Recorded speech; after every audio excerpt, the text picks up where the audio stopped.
For as long as I can remember, I was the background noise in my own family. Not loud enough to matter, not bright enough to shine. In every photo, I'm off to the side, if I'm even in it. Jane, of course, always stood in the middle, glowing like she'd been born under a spotlight. She had this way of drawing attention without even trying, and I had this way of disappearing, no matter how hard I tried to be seen. Jane never missed a chance to remind me just how invisible I was. She'd call me Ghost Girl in front of people and laugh like it was a compliment. "Don't mind her," she'd say at family dinners, eyes sparkling with cruelty masked as charm. "She's just part of the furniture." And everyone would chuckle, not realizing, or maybe not caring, that every word chipped away at something soft inside me. I got good at pretending it didn't hurt. But I noticed everything. I always did. I didn't fight back because I knew how easily she turned things around. I stayed quiet, polite, forgettable. But deep down, I was storing it all. Every jab, every eye roll, every time I was cropped out of a photo like I didn't belong. I wasn't invisible. I was watching. The worst part? No one ever stood up for me. Not mom, not dad, not even the cousins who claimed to love me, just the way I was. They'd shake their heads and say, "That's just Jane being Jane," like that excused everything. Like I was supposed to toughen up and be grateful I wasn't completely ignored. But I wasn't ungrateful. I was just tired. Tired of shrinking myself to fit into the little space I was allowed to occupy. I remember one Christmas when everyone got matching pajamas, except me. Mine was an old pair from 2 years before, folded like an afterthought. Jane held up hers and twirled like a princess, the center of everyone's attention. I smiled for the photos, but something cracked inside me that day. Not loudly, just a quiet little shift, like a seam tearing on the inside of a coat. No one sees it, but you feel the cold seeping in. You learn eventually how to disappear on purpose, how to make your voice smaller, your steps quieter. I started avoiding mirrors, stopped asking questions, and trained myself to be agreeable. Jane thrived on attention, and I learned that invisibility was safer. But the thing about staying silent for too long is that your thoughts get loud. Loud enough to echo in ways people don't expect. I used to wonder what it would feel like to be the one people noticed, just once. Not for how I looked or didn't look, but for who I actually was. The kind of attention that isn't performative, that doesn't come with strings or comparisons. I imagined it like sunlight on skin after years in the shade. Warm, honest, soft. But every time that hope flickered inside me, Jane found a way to snuff it out. She'd borrow my things without asking, then laugh when they looked better on her. She once told a room full of strangers that I was adopted, just to see their faces twist with pity. And I laughed too, because that's what I'd been trained to do. But inside, I was splintering. I wasn't angry. Not then. Anger would have meant I believed I deserved better. I didn't. I just wanted to survive her. It's funny how people confuse silence with weakness. But silence is a choice, and I made mine deliberately. I may have looked small, like I didn't matter, but I was collecting everything, storing it, learning, and one day it would mean something, because I wasn't invisible, I was watching. There was a summer when I disappeared, not in the dramatic, running away kind of way, just quietly, without announcement. I packed a small suitcase, booked a train out of town, and left my phone behind. No one noticed, not even Jane. I told myself I needed air, space, distance. But the truth? I was suffocating in a family that only knew how to see one kind of beauty, and I didn't fit the frame. That trip was the first time I ever felt like I belonged to myself. I wandered along quiet streets in a coastal town where no one knew my name. I read books in cafes, walked barefoot on the beach, and let my hair be messy without hearing Jane's voice in my head. And then, there was him, Adam. He had kind eyes, a quiet smile, and this way of talking to me like I wasn't a placeholder in someone else's story. We met over coffee, then again at the local bookstore. It felt accidental, but comforting. He never asked too many questions. I never offered too many answers. He didn't know my last name, and I didn't want him to. With Adam, I wasn't Jane's sister. I wasn't invisible. I was just me. We spent just under 2 weeks together, but it felt like a lifetime folded into a moment. We'd talk for hours, about nothing, about everything. He'd ask about my dreams, and for once, I didn't censor myself. I told him I wanted to feel seen, to create something beautiful, to stop apologizing for simply existing. He listened without blinking, like every word mattered, like I mattered. And when he kissed me for the first time, it wasn't just sweet, it was quiet recognition, like he already knew me. We didn't talk about families. I never mentioned Jane, never spoke about home. It wasn't out of shame, it was preservation. I needed something untouched by her, something sacred and mine. He asked once why I flinched when someone called out my name across the street. I told him I wasn't used to people saying it kindly. He didn't push, just reached for my hand and held it until the shaking stopped. And then, just like that, it was over. Not with a fight, not with betrayal. Just timing. He had to leave. I had to go. Life pulled us apart before we had a chance to plan what came next. We promised to stay in touch, but promises made under starlight don't always survive daylight. I carried him with me, though, like a secret tucked in the lining of my coat, a memory I could pull out when the world felt too heavy. Years passed. Life moved forward in its usual, unremarkable way. I never told anyone about Adam. He was my little rebellion, my proof that I wasn't who Jane said I was. Some people collect souvenirs. I collected moments, and he was the most precious one of all. I'd catch myself wondering where he was, if he remembered me, if he ever realized I didn't give him my full truth.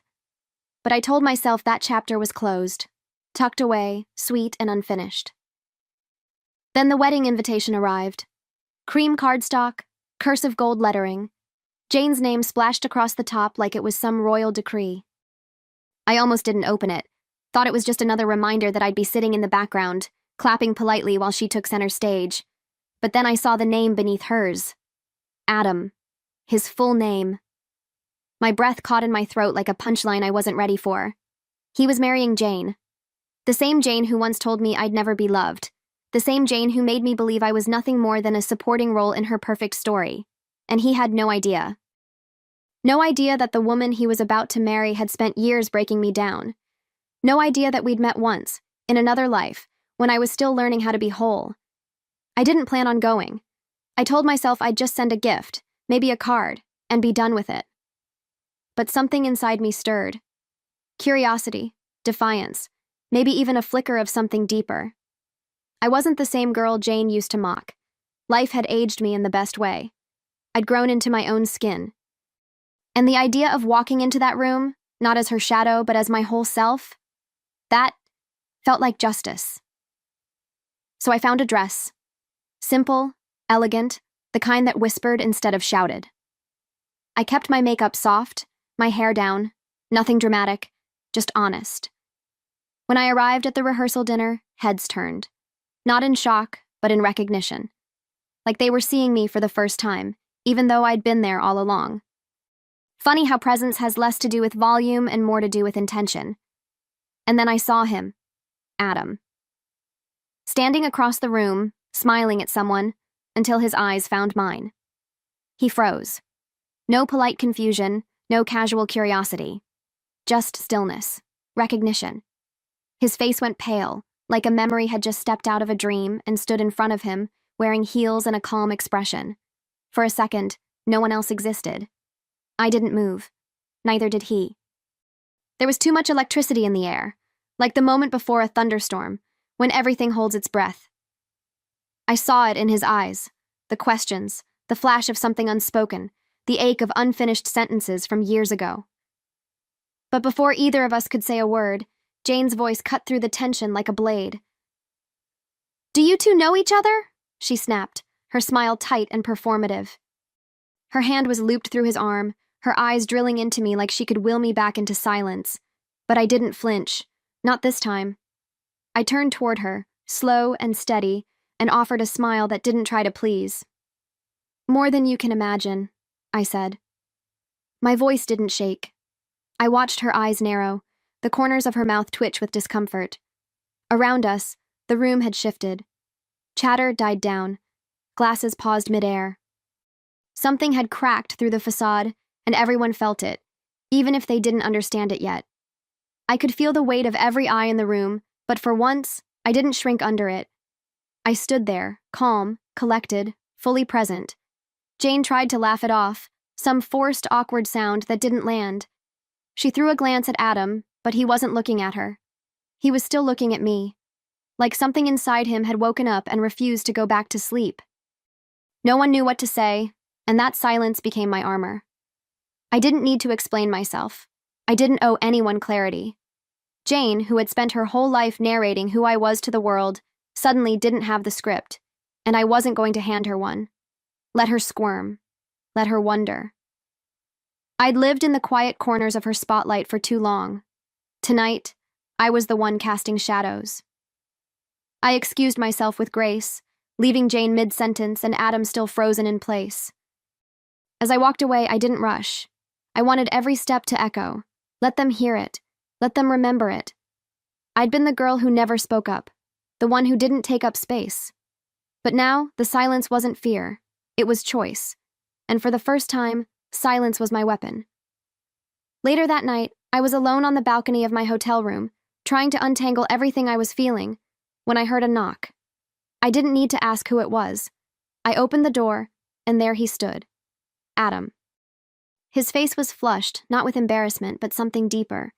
His hands were clenched, like he'd been holding questions too long. "Why didn't you ever tell me?" he asked, barely above a whisper. I didn't answer right away. How could I explain years of silence in one breath?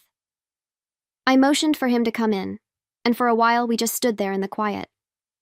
I told him the truth. About Jane. About the cruelty hidden beneath her charm. About the years I spent pretending her words didn't hurt. I told him who I was, who I used to be, and why I never gave him my last name. And I watched as the ground beneath him shifted with every word. He didn't argue. He didn't defend her. He just listened, truly listened, the way he always used to. And then I saw it. The crack, the beginning of doubt. His whole face changed, like the spell Jane had cast was finally breaking. I knew something was off, he muttered, almost to himself. I just didn't know how deep it went. Adam sat on the edge of the bed, elbows on his knees, staring at the floor like it might explain something. I stood across from him, arms folded, not defensive, just bracing. "She told me your family was distant," he said. "Cold, that you didn't care to be involved." I let out a small, bitter laugh. "She's always been good at rewriting reality when it suits her." He looked up, and I could see it, his heart breaking in real time. He asked me about the things Jane had said, the way she treated me, the years of small humiliations that everyone brushed aside. And I gave him the truth, stripped and raw. I told him about the Christmas pajamas, the exclusion, the invisible bruises no one ever saw. I didn't cry. I'd cried enough over the years. Now, I just wanted it known. He rubbed his hands over his face and said nothing for a long while. Then he whispered, "I don't think I can go through with it." And there it was. Clarity. Not because of me, but because the illusion had finally cracked wide open. He was starting to see her for who she really was, and it terrified him. The next morning, I didn't plan on attending the ceremony. I'd said what I needed to say. I thought that was enough. But curiosity has its own pull, and something inside me whispered that the final page hadn't turned yet. So I went. I stood quietly at the back of the venue, out of sight, half prepared to watch the performance Jane had orchestrated unfold. Guests filled the room, music played. Jane floated in like a vision, flawless in lace, feeding off the attention like it was oxygen. She smiled, unaware, unbothered, until time passed, and Adam didn't appear. At first, it was subtle, just a glance at the door, then more glances, then whispers, and then a note. He'd left it with the officiant. No theatrics. No scene, just truth. I never saw her face as she read it, but I heard the gasp ripple through the crowd when the words were shared aloud. I can't marry someone who doesn't recognize true beauty when it's standing right beside her. The room went still.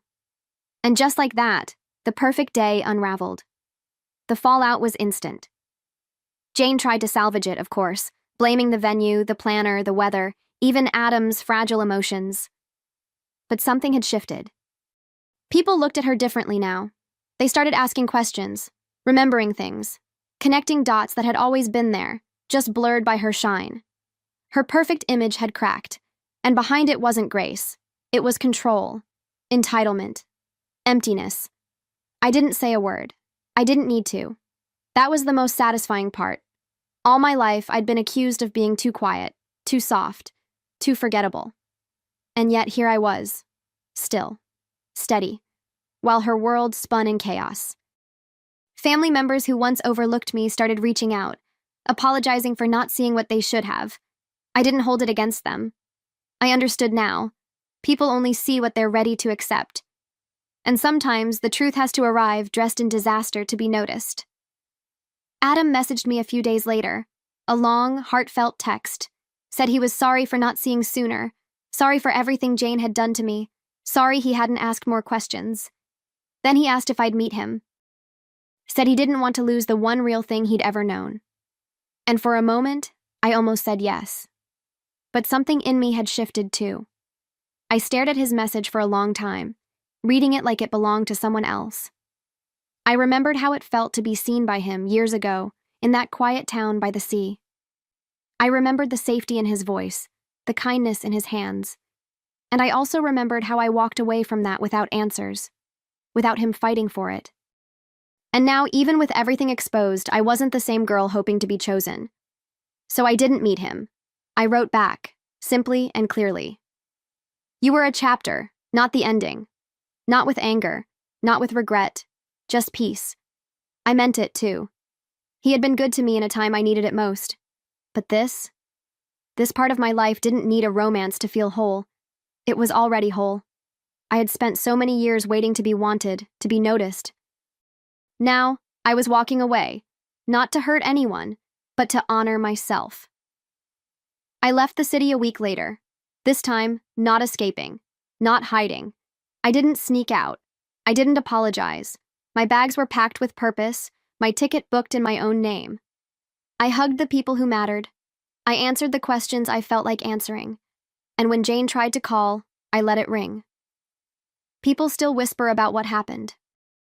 About the runaway groom, the shattered wedding, the sister who showed up and shifted the story. Jane, I heard, is trying to regain her image, posting staged photos, rehearsing her version of events, painting herself as the victim of some grand betrayal. But the thing about truth is, once it's out, it doesn't go back in. It lingers, it grows, and people start seeing what they never dared to admit. I didn't stay to watch it all unfold. I didn't need to. I had nothing to prove anymore. I walked through the airport with no makeup, hair tied loose, heart unclenched. And as I waited at the gate sipping coffee, I realized I wasn't angry. Not bitter, just free. I'd carried the weight of her voice on my back for so long, I didn't even recognize how light freedom felt until it was mine. They used to call me the ugly sister, the invisible one, the forgettable one. But the truth has its own beauty. Quiet, enduring, unshakable. And in the end, that's what was left standing. Not revenge, not romance, but clarity. They called me the ugly sister, but in the end, it was beauty that left her sister broken, and truth that walked away untouched.